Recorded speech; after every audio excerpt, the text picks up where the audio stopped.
flying over the fort. You may have noticed it when you come in and wonder, what's that crazy looking red X up there with those spikes on it? Well, this is called the Burgundy Saltire, or the flag of the House of Burgundy in France. You may go, wait a minute, this is a Spanish fort in Florida.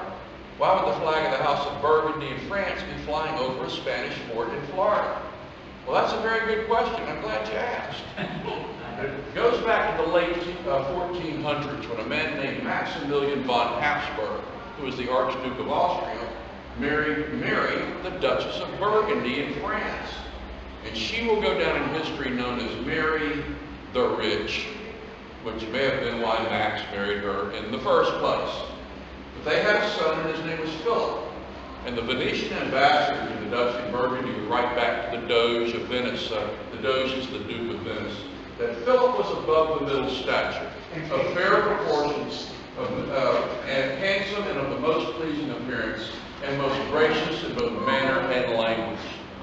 Philip will go down in history known as Philip the Handsome. Well, when Philip the Handsome's mother, Mary the Rich, died, Philip the Handsome became the Duke of Burgundy in France. And then Philip the Handsome's father, Maximilian, became Emperor Maximilian I of the Holy Roman Empire, which was especially Germany, Austria, and northern Italy. So here's this really good-looking teenager who's both the Duke of Burgundy and the son of the Holy Roman Emperor, and a really great catch for any royal family in Europe that's got a single daughter.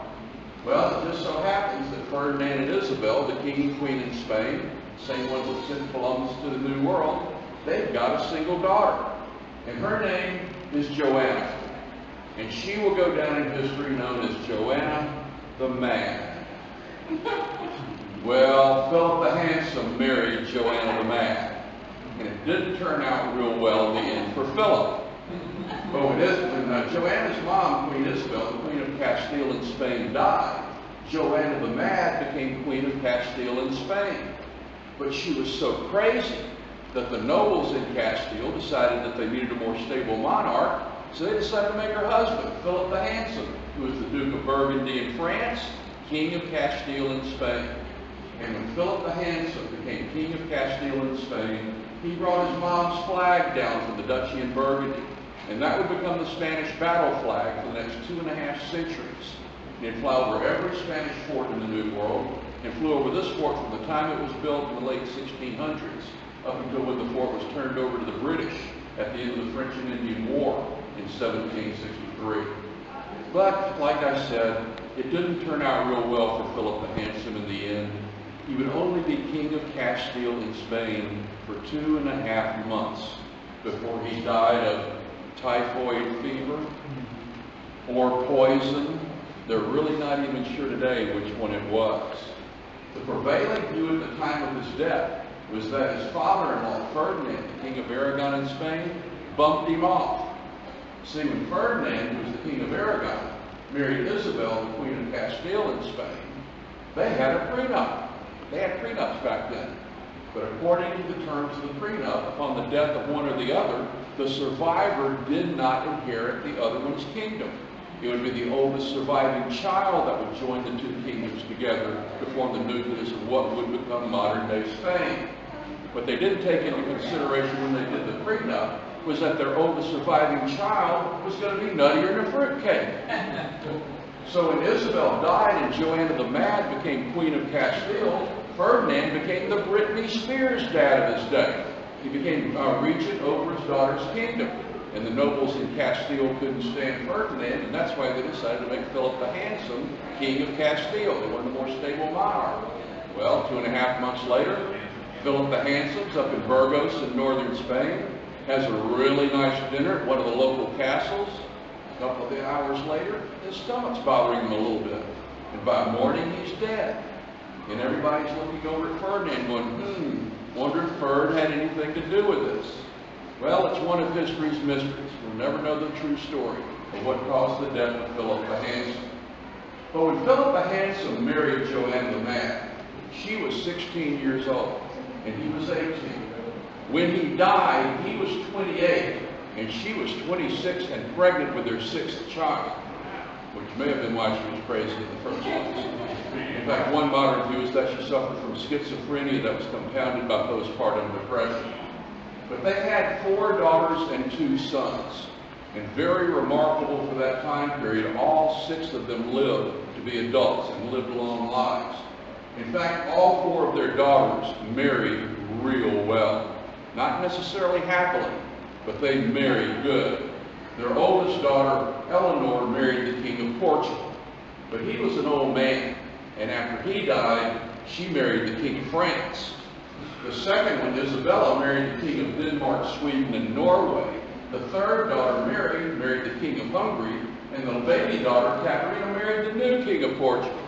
Now that's not too bad for marrying off your 4 daughters, to be married to 4 kings in Europe. But the one that really hit the jackpot was Philip the Handsome and Joanna the Mad's elder son, Charles. When Charles was 15 years old, his grandfather Ferdinand, the King of Aragon in Spain, died. And at age 15, Charles became King of Aragon in Spain. The next month, he turned 16 years old, which was the age of majority in Castile. And since his mother, Joanna the Mad, was still none near to fruitcake, the nobles in Castile decided to make him King of Castile also. So it will be Charles that joins the 2 kingdoms together to form the nucleus of what will become modern-day Spain. But that's only the beginning. 3 years later, when Charles was 19 years old, his other grandfather, Maximilian, the Holy Roman Emperor, died. And Charles became Holy Roman Emperor over Germany, Austria, and northern Italy. And for the next 40 years, Charles would be King of Spain, Holy Roman Emperor, King of Naples in Italy, King of Sicily, King of Sardinia, Lord of the Netherlands, and the Duke of Burgundy. And not only that, because he's King of Spain, he's also King of the New World, North and South America. The greatest inheritance in human history falls on the shoulders of this young man before he even reaches the age of 20. Now, I've got to do one small caveat here when I say King of North and South America. I have to exclude Brazil. As you probably are aware, in Brazil they speak Portuguese instead of Spanish. I'm going to do a little side here to tell you why. The year after Columbus founded the New World, the Pope, who was named Alexander VI, his real name was Rodrigo Borgia, he was a Spanish Pope. He divided the world in half. He did a decree that gave this half for exploration to the Portuguese and that half to Spain. Now, the Portuguese had been exploring the coast of Africa. They'd gone across into the Indian Ocean for about 100 years under Henry the Navigator and Vasco da Gama. But he gave the rest of the New World over here to the Spanish. Well, that didn't sit well with the Portuguese king. So Ferdinand and Isabel and the Portuguese king, the very next year, entered into a treaty called the Treaty of Tordesillas, and they moved that line 300 leagues to the west. And so when Brazil was founded in 1500, it's founded by Portuguese sailors, and that is why it's part of Portugal, and they speak Portuguese still there today. But back to Charles. It will be Charles who commissions Magellan to circumnavigate the globe for the first time and pays for all 5 of his ships. It will be during Charles's reign that Cortez conquers the Aztecs in Mexico, and all that Mexican gold starts flowing into Spain. It will be during Charles's reign that Pizarro conquers the Incas of South America, and all the silver and emeralds from South America start flowing into Spain. Charles will become so rich and so powerful that when the King of England, a guy named Henry VIII, decided that he wanted to divorce his wife of 20 years, whose name was Catherine of Aragon, who happened to be Joanna the Mad's baby sister and was therefore Charles's aunt, Charles had enough power over the Pope to deny Henry VIII the divorce, which would result in Henry VIII breaking from the Catholic Church, forming the Church of England, granting himself a divorce, marrying that little cutie named Anne Boleyn, who would be the mother of Queen Elizabeth the Great. And that one incident will put Spain and England in conflict with each other for most of the next 250 years. And that conflict would include Queen Elizabeth the Great sending Sir Francis Drake with a fleet of ships to the Spanish Caribbean to burn and pillage Spanish towns. He would arrive in St. Augustine on May 28th of 1586 and over 2 days would burn St. Augustine to the ground and steal everything that wasn't nailed down, including all of our cannons. That would result in Spain declaring war on England and putting together a fleet of ships to try to invade England and to remove Queen Elizabeth from the throne, what became known as the Spanish Armada. And as we all know, the Spanish Armada resulted in absolute defeat for the Spanish. They put together a fleet of ships to go and invade England, and the British were more than enough to stop them. And then a storm hit to destroy the rest of them. And this is a painting of the Spanish Armada with the British ships over here, and you notice the Spanish ships are flying the Burgundy salts here, the flag of the House of Burgundy, which was the Spanish battle flag. The British would attack this fort again in 1702. By this time, the Protestant England doesn't care whether or not the Pope has split the New World into the Portuguese and the Spanish parts. They're building colonies in North America, even though Spain claims it. And they've built colonies all the way down to what today is Charleston, South Carolina. Back then it was called the Charlestown Colony. And Governor James Moore of the Charlestown Colony put together an army of 500 British soldiers and 300 to 400 Indians and came down here in the November and December of 1702 and attacked this fort. He captured the city and surrounded the fort. Everybody that lived in St. Augustine ran for their lives into the safety of this fort. So when you go out and walk around this courtyard, take a look at the size of it, and imagine that this is November and December of 1702, and there are 1,500 people living in that courtyard for 51 days. You get to know your neighbors pretty well. But he was unable to break the fort. Finally, word got down to Havana that we were under attack. And the Spanish in Havana put together a fleet of ships, and they came up and they caught James Moore with his ships at anchor. And he had to make a tough decision. He could not weigh anchor to take the fight to the Spanish, so he burned his own ships to the waterline. And then he gave up the attack on St. Augustine, and he and his men walked back up the beach to where Jacksonville Beach is, and they then took their supply ships back to South Carolina in disgrace. But before they left, they burned St. Augustine to the ground again. The British would come back and attack again in 1740. Now there's a new colony just north of us called Georgia. And General James Oglethorpe, the governor of Georgia, came down with the British Army. And this that they had a split command. Commodore Pierce did not consider that he was under the command of James Oglethorpe. So the Army didn't control the Navy, and the Navy didn't control the Army. So that was the first problem. The second problem is that there was a really good governor here, Governor Mondiano, and he knew that the biggest mistake that the British had made is to come down here and attack this fort in June. And his defense is what I call the home defense. Heat, humidity, hurricanes, mosquitoes, and malaria. And that's basically what beat the British. They set up their cannons on the island across the bay here, and there was nothing there but scrub brush and mosquitoes. And the British soldiers wearing wool uniforms set up their cannons over there with no cover from the sun. And over 30 days they tried to bombard this fort. And they were getting sunburned, sunstroke, sleeping at night, swatting mosquitoes, getting malaria. Finally, Commodore Pierce, realizing that Oglethorpe was getting nowhere, said, "I'm not waiting around here. This is hurricane season. I'm leaving." And Pierce and Oglethorpe almost came to blows over the decision. But Pierce packed up his ships and he left. Oglethorpe had no choice but at that point to give up the fight. They left their cannons here, they packed up their bags, and they walked back up to Georgia. And that was the first Florida-Georgia football game, and we won. So whatever happened to Joanna the Mad? Joanna the Mad would remain Queen of Castile and Spain for 50 years, 50 years. But she was so crazy that they kept her cloistered away in a nunnery called the Convent of Santa Clara. She did not believe that her husband, Philip the Handsome, was really dead. She believed that a witch had put a spell on him and he could wake up at any time. So for the next 50 years, she kept his casket in her chambers. And she would open it up every once in a while to see if he was awake yet. And she'd gaze into his eyes, she'd kiss his feet, she would talk to him. Finally, after 50 years, she died in 1555. This tragic love affair, this tragic love story comes to an end. They took the casket of Philip the Handsome and the casket of Joanna the Mad down to southern Spain, to Granada, to the cathedral down there. The royal chapel had been built onto the cathedral in Granada, and they are laid to rest for history, side by side in a sarcophagus at the royal chapel in Granada. Coincidentally, they lay right next to her parents, Ferdinand and Isabel, the guy that may have bumped her off in the first place. Bumped them off in the first place. So whatever happened to Charles?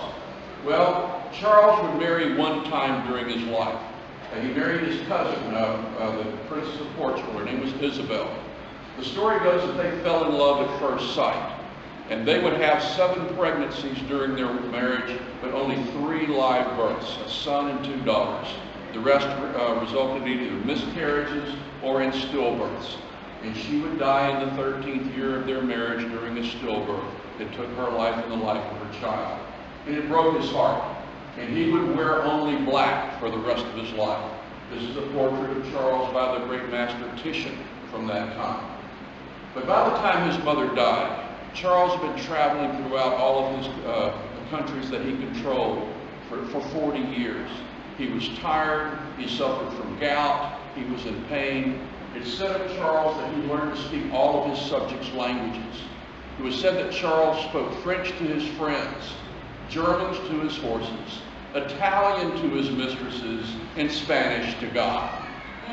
But he decided he wanted to retire, and so the year after his mother died, he decided to abdicate the throne. Now, I told you that a minute ago that Philip the Handsome and Joanna the Mad had 4 daughters and 2 sons. You always want to have an heir and a spare. Charles was the heir. The spare was his brother Ferdinand. And Charles divided his kingdom between his brother and his son, and he made Ferdinand the Holy Roman Emperor. He gave the rest of his kingdoms to his son Philip, who would become Philip II of Spain. Philip II would be King of Spain, King of Naples, King of Sicily, King of Sardinia, Lord of the Netherlands, Duke of Burgundy, and the King of the New World. And this would split the Habsburg line. If you're familiar with the Habsburgs of Europe, these would become the Austrian Habsburgs. And they would rule the Holy Roman Empire until the time of Napoleon, when it was finally dissolved during the Napoleonic Wars. But then they would rule the Austro-Hungarian Empire until the end of World War I, 400 years. These would become the Spanish Habsburgs, and they will rule Spain until 1700, when the last Habsburg king of Spain dies. That's Charles II, dies without a child. And so it ended the Habsburg line, but it did not end the bloodline of Philip the Handsome and Joanna the Mad. And I'll tell you about that in a moment. But Charles would abdicate the throne in 1556, and he retired to the monastery of Beauce in Spain, where he lived only 2 more years before he too died.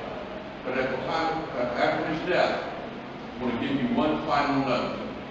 The King of Spain today is King Philip VI, and this is his picture along with his wife, Queen Letizia. He is a direct lineal descendant of Philip the Handsome and Joanna the Mad. Every king and queen of Spain for the last 500 years have been direct lineal descendants of Philip the Handsome and Joanna the Mad. They are in their 50s now, and they have no male heir. They have 2 daughters.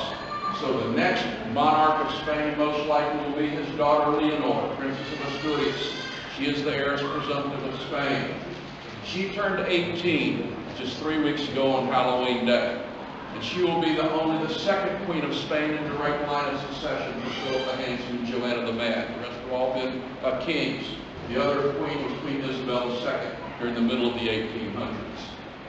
And this is a photograph of King Philip VI here at the fort in 2015, with this, shaking hands with this guy standing right behind you there. They put on a cannon firing demonstration up on the gun deck, and then he walked down the line and shook all the soldiers' hands. He's a really tall dude. He's 6'6". But even today, he claims the title of not only being King of Spain, he also claims the title of being the Duke of Burgundy in France.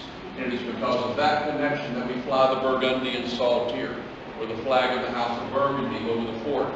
Because that was the Spanish battle flag that was brought to Spain by Philip the Handsome when he became King of Castile. Now, in the United States, when we take high school history, we generally learn our European history from the British side. We learn about Henry VIII and how many wives he had and how many he divorced and how many he decapitated. By the way, it's 6, 2, and 2, just in case you're wondering. We don't hear it from the Spanish side. Well, now with this little thumbnail of a presentation, I hope I've given you the other side where you've seen, as Paul Harvey would say, the rest of the story. So I hope you enjoyed the presentation. Have a wonderful time here at the fort tonight. I hope you enjoy the cannon firings up on the gun deck at night and the boat parade. I'm glad you enjoyed the presentation, and thanks for watching.